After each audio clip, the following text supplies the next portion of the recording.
Selamat pagi Pak, saya Deogratias akan menjelaskan tugas tabel yang saya buat. Oke, yang pertama di sini saya perkenalkan tag doctype HTML. Tag ini berfungsi untuk menunjukkan bahwa semua tag-tag yang ada di dalamnya ini adalah tag HTML atau tag yang bersifat HTML. Jadi ini merupakan halaman HTML. Satuannya adalah HTML. Oke, ini HTML lang N berfungsi sebagai tag menunjukkan bahwa bahasa yang dalam ini merupakan bahasa Inggris. Menunjukkan. Jadi ini merupakan tag tambahan saja. Tag head ini adalah sebagai head atau kolom yang di atas ini pada sebuah tabel. Ini adalah head. Dan di sini ada meta darset ini sebagai tag tambahan yang membuat halaman ini menjadi halaman responsif. Jadi untuk mempermudah bahwa tag-tag ini membuat suatu halaman menjadi lebih responsif lagi. Di sini ada title.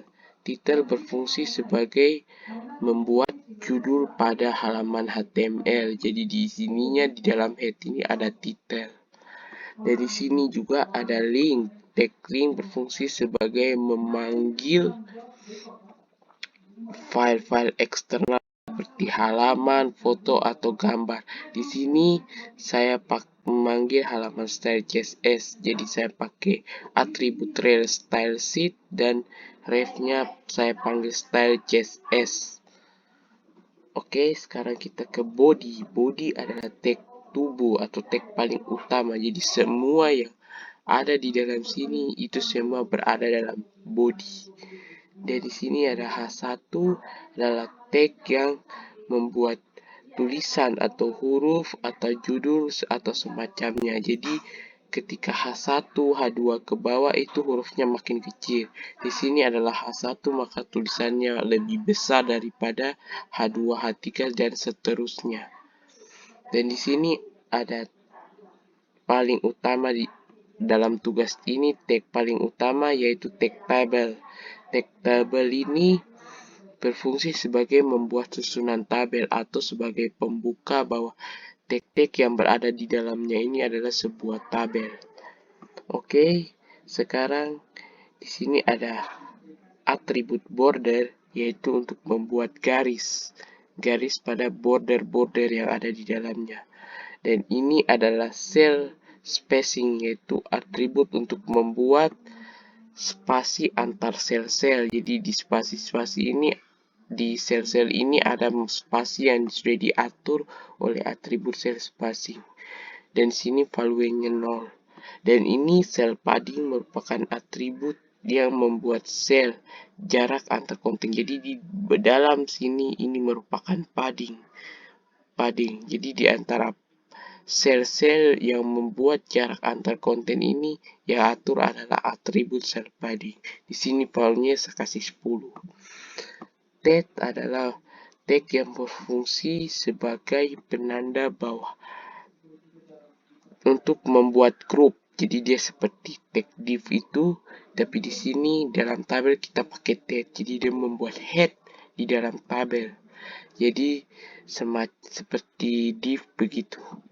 Oke, sekarang di sini ada th. Th ini adalah tag yang berfungsi sebagai pembuat judul. Jadi dia seperti tabel data tapi khususnya buat judul. Jadi dia pembentuk salah satu tag yang pembentuk sebuah tag tabel. Ini tag judulnya. Jadi th ini adalah tag judul. Contohnya seperti begini. Sekarang kita ke t-body. T-body itu sama seperti t-head, cuman dia membuat tubuh. Jadi sininya ini adalah t-body. Jadi tubuh. Jadi di sini head, di sini adalah body dalam table. Dan tr adalah berfungsi sebagai pembuat baris row dalam tabel. Jadi ini ke bawah ini adalah tr atau tabel row. Ini adalah TD. TD adalah tabel data. Jadi dia fungsinya untuk membuat kolom. Jadi ini adalah sebuah kolom. Jadi dibentuk dalam TD pakai tag TD. Oke. Sekarang kita ke style.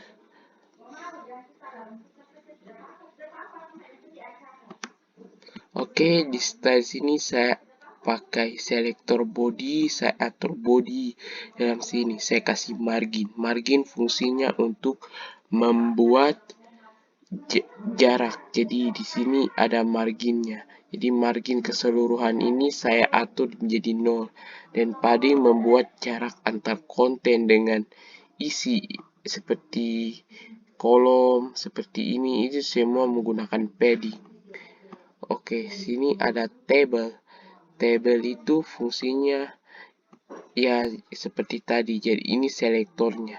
Jadi ini saya mengeditnya menggunakan properti-properti yang ada di dalam seperti font, yaitu properti yang membuat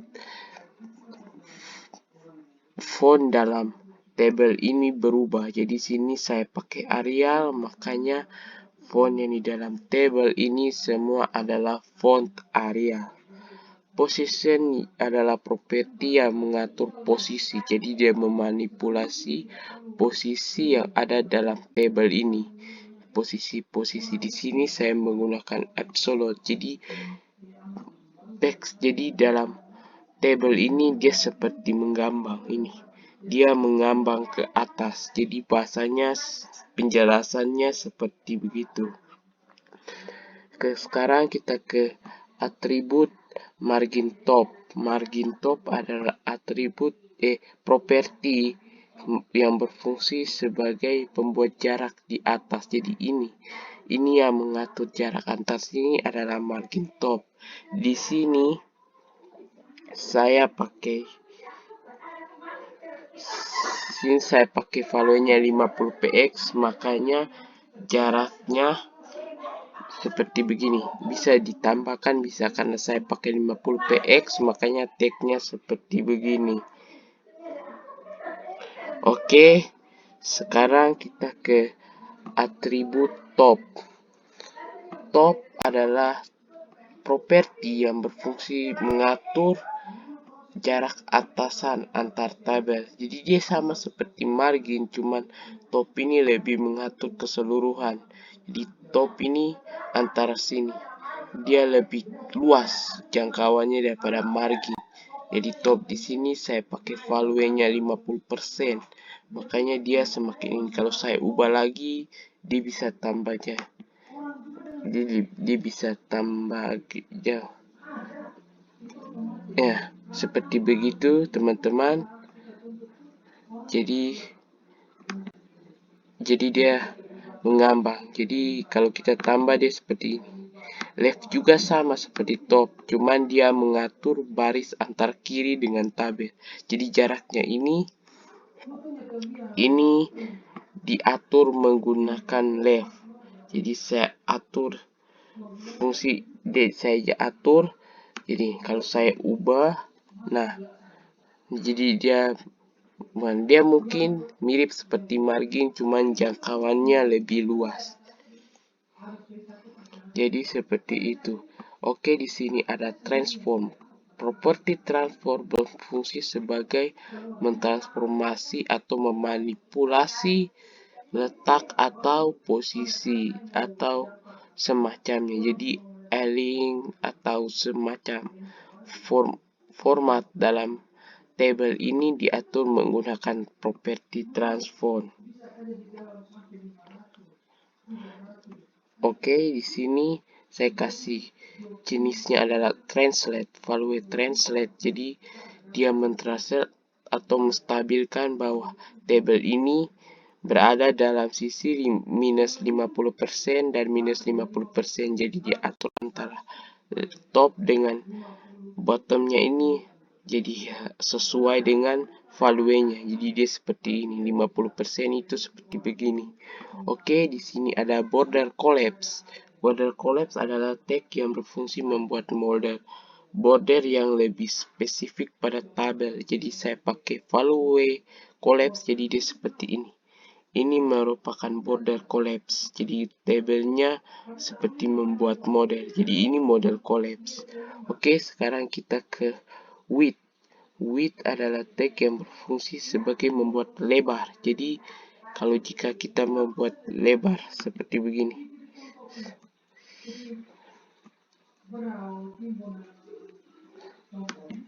Nah, ini di sini Nah, ini di sini menggunakan width. Jadi width-nya lebar. Ini 90%, jadi lebar antara tabel secara keseluruhan itu seperti begini. Oke, sekarang kita ke box shadow. Box shadow adalah properti yang untuk membuat bayangan pada tabel. Jadi ini seperti efek bayangan, membuat efek bayangan. Di sini saya kasih value-nya 2px, 20px dengan RGBA. Jadi warnanya sesuai dengan RGBA yang saya atur. Ini bayangannya saya membuat RGBA dengan value-nya 12px dan 1px ini. Lihat, itu adalah value-nya. Jadi saya atur, makanya dia jadi seperti begini. Oke, di sini ada selektor H1 untuk mengedit H1. Jadi di sini saya pakai font family-nya Arial. Font weight ini adalah membuat ukuran berat, seperti berat tapi besarnya besar dari teks H1 ini. Jadi top sepak bolanya saya atur 600, jadi seperti begini besarnya. Sini adalah text align. Text align berfungsi sebagai mengatur letak teks. Jadi sini saya mengatur center, makanya dia berada di tengah-tengah dengan tabel. Jadi dia sesuai. Di sini ada background color, properti yang berfungsi sebagai membuat latar belakang atau membuat background warna pada selektor H1. Jadi saya pakai warna spring green, makanya dia seperti begini. Oke, di sini ada padding. Padding berfungsi sebagai membuat jarak. Jadi dia sama seperti padding secara umum ini. Jadi ini antara tulisan ini dengan ini, backgroundnya ini menggunakan padding. Oke, di sini adalah TH. TH ini adalah berfungsi sebagai judul. Jadi saya pakai selektor ini menggunakan background color, makanya warnanya seperti begini. Oke, di sini adalah T-body, TR, NTH child. Jadi NTH child ini berfungsi sebagai membuat, jadi child anak-anak. Jadi sesuai bahasa Inggrisnya, jadi sini saya membuat induk. Ya semacam anak-anak atau bawahan begitu. Jadi semua ini saya atur menggunakan NTHC dengan event. Jadi event ini membuat warna. Jadi di sini baris ini untuk mengatur warna saya menggunakan event. Oke, selanjutnya kita ke T-body hover. Jadi hover ini berfungsi sebagai ketika kita menekan, nah dia seperti begini. Kita mengarahkan kursor ke sel-sel ini, warnanya akan berubah dan juga warna tulisannya juga berubah. Sini saya mengatur background color dan transformnya saya memakai atribut scale. Jadi di sini tagnya, lihat, pada saat pointernya terkena, jadi dia seperti terkeluar. Nah, selnya keluar, ukurannya lebih besar. Jadi saya menggunakan transform scale, makanya dia seperti begini. Oke, box shadow, kursor properti ini berfungsi sebagai mengubah ketika kursor diarahkan ke sel yang sudah diedit dalamnya di body tag, pointernya akan berubah. Jadi sini saya pakai value pointer, makanya kursornya berubah seperti tangan. Oke, Sekarang T-body teraktif sama seperti hover, cuman aktif ini berfungsi ketika sel ini ditekan. Ketika kursor sudah ditekan, dia akan berubah seperti begitu. Oke, yang terakhir di sini adalah media only. Jadi ini merupakan selektor tambahan atau selektor khusus yang membuat fungsi ini khusus. Jadi sini adalah media only screen. Jadi selektor ini berfungsi sebagai membuat suatu halaman ini menjadi responsif dan di value-nya MaxWidth 768px. Jadi sini tabelnya width 90%. Jadi ini saya sudah mengeditnya bahwa tabel ini menjadi responsif ketika saya mengatur lebarnya 90%. Jadi begini. Saya menggunakan tag ini. Lihat. Nah, ketika saya melebarkan, dia mengikuti. Nah, dia mengikuti. Jadi pada saat saya dia mengikuti. Jadi seperti begitu. Oke teman-teman, Pak, selamat siang dan terima kasih sudah menonton video ini.